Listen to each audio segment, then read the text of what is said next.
Dr. Wouter Rietsema with CVPH joins us now. Welcome. Thank you. Do you have the critical medical supplies, the masks, the gowns, and the ventilators that you need right now? Yes, we do, for the most part.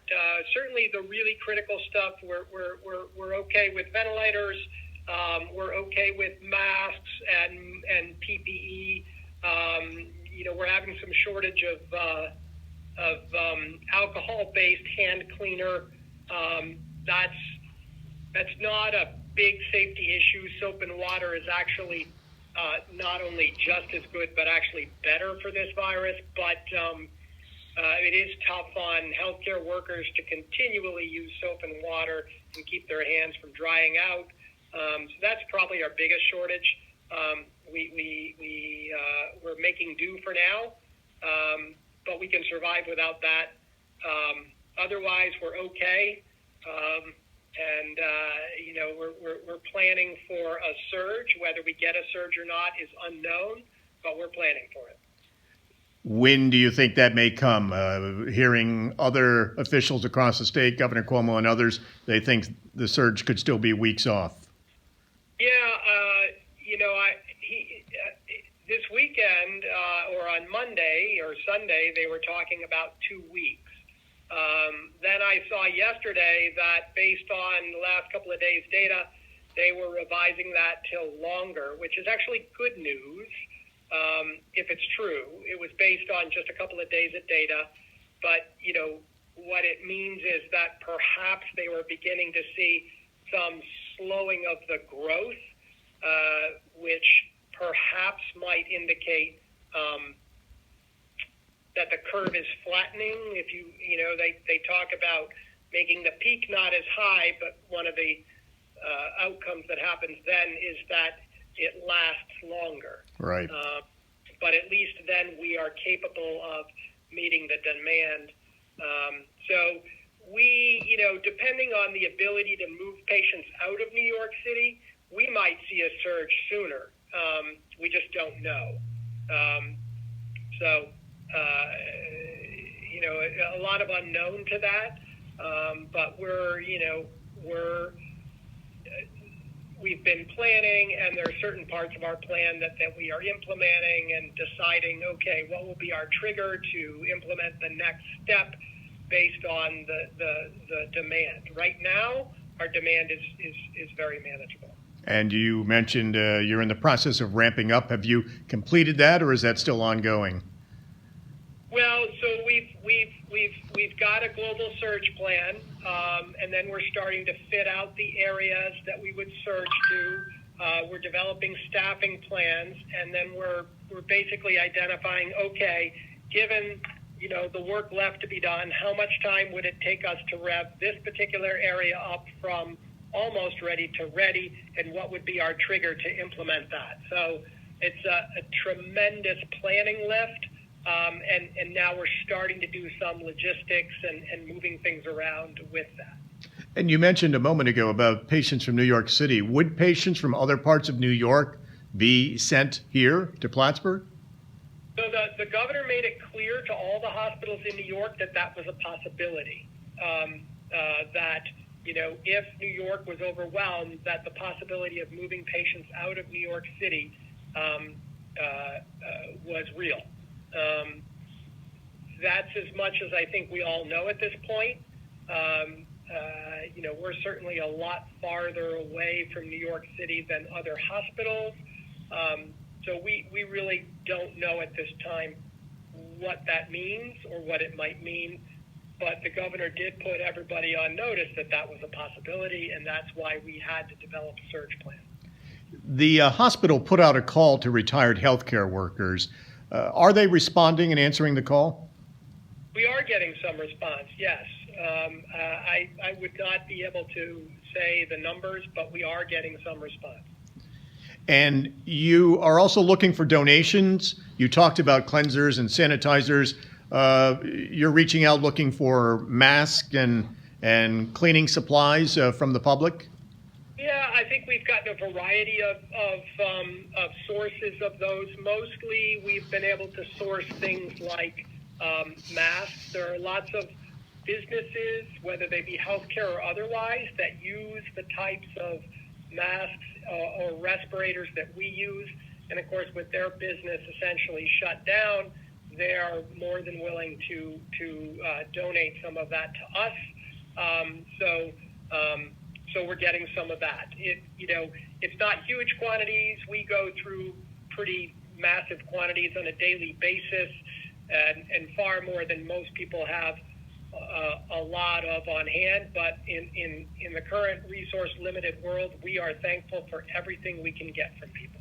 You mentioned that people are stepping forward and answering the call, and so the hope is that perhaps they can do the same here. There was also quite a response on Facebook and social media to the hospital staff, a show of support, the community showing that they know what the staff is going through and showing signs of appreciation. Yeah, I think that, that means a ton to people. I don't honestly know how much time people have to go on social media, but as you and I talked before, this is a stressful time, and while we're all in healthcare, we know that we live with certain increased risks, and we do. Especially our frontline caregivers definitely live with some increased risks on a regular basis. But when you all of a sudden jump that up, for lots of people, that's understandably very stressful. So I am sure that people are appreciative when people, express that. I know I personally have had a number of people just text me saying, hey, keep it up, you guys. Keep up the good work, and that's kind of nice. So I certainly appreciate it, and I can't imagine anybody wouldn't. Just a couple more quick questions, Wouter. Can you tell us how many COVID-19 cases you're treating right now there? I believe, as of this morning, we had 4 inpatients with confirmed COVID-19. Okay. Is there a blood shortage? Are donors who usually donate blood not coming, and is that a problem? So, I did not reach out to ask that. I know a week or two ago there was some concern because in many ways the things that use blood are still going, right? I mean, we are still, the big users are trauma, or other emergency situations where people have some sort of, gastrointestinal bleeding, or our oncology services, and those are all, of course, still going. So there certainly was some discussion a week or two ago about that. I think the blood donor centers are going. I think they've made some adjustments. I'm pretty sure what they're going to is sort of an appointment and not a walk-in. But certainly, I think I would encourage, if somebody wants to help by donating blood, they should call our donor center, and I am sure that they will be able to find a way to do that in a way that's consistent with, our social distancing and isolation. When we last talked, the hospital, you mentioned, could soon have a new COVID-19 test that would be right in-house and have results in less than an hour. Is there any update there? Nope. Okay. We're still thinking that that's still going to be weeks away. Okay. All right. The manufacturer has gotten approval, but now they have to be able to scale up their manufacturing of the test kits themselves. Okay. The collection and the kits that go in the machine. We have the machine, but they have to ramp up manufacturing because, needless to say, any hospital that runs a lab of any size in the United States is looking at trying to get this on board. Okay. All right. And as far as test kits, how are you doing? And is testing still a priority or not as much now? Well, so, we have a collection of test kits that we are prioritizing for really the prime priority for testing is patients that are hospitalized with COVID-like symptoms. The reason for that is, A, it's important when you're critically ill to know what you're treating. or what you're not treating. In other words, if it's not COVID, then we know we need to look for something else. So it's very important to the patient. But it's also very important because as soon as a person is admitted with a potential COVID infection, then we're using lots of our limited resources of personal protective gear. And if we can get a negative test, then that person no longer has to be cared for by healthcare workers utilizing all these resources. So that preserves resources for when our healthcare need it to take care of confirmed cases. So that's our number one priority. Now that we're seeing it in the community, we're seeing cases in the community that don't have a clear connection to a known case. We're starting to transition to the idea that we do every year with flu. It's once we start seeing in the community, the need for testing for flu goes down. If you see an illness that looks a lot like COVID, then really the only thing you need to know is can the patient be at home or do they need emergency medical attention? So we're starting to get to a point where we're just presuming COVID, and because there's no specific treatment, we just tell people go home, isolate yourself from your family members.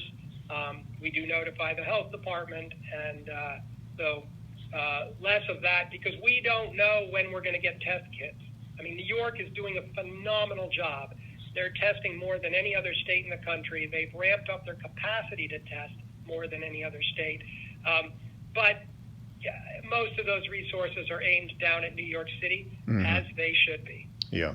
Yep. And you had talked about the possibility of teaming up with the health department and SUNY Plattsburgh to do drive-through testing offsite away from the hospital. Is that still something you're looking at? That plan's basically sitting on the shelf, and if we get a greatly enhanced capacity to test, we would dust it off and implement it. Okay. At this point, County Emergency Services is up and running with their command center, so now that the county emergency management would probably take the lead on that. When we first talked about this, the county had not fully revved up their emergency management offices, so we were, it would still probably be some collaboration between the same organizations, but it would be coordinated probably by County Emergency Services once we were able to get the testing capacity.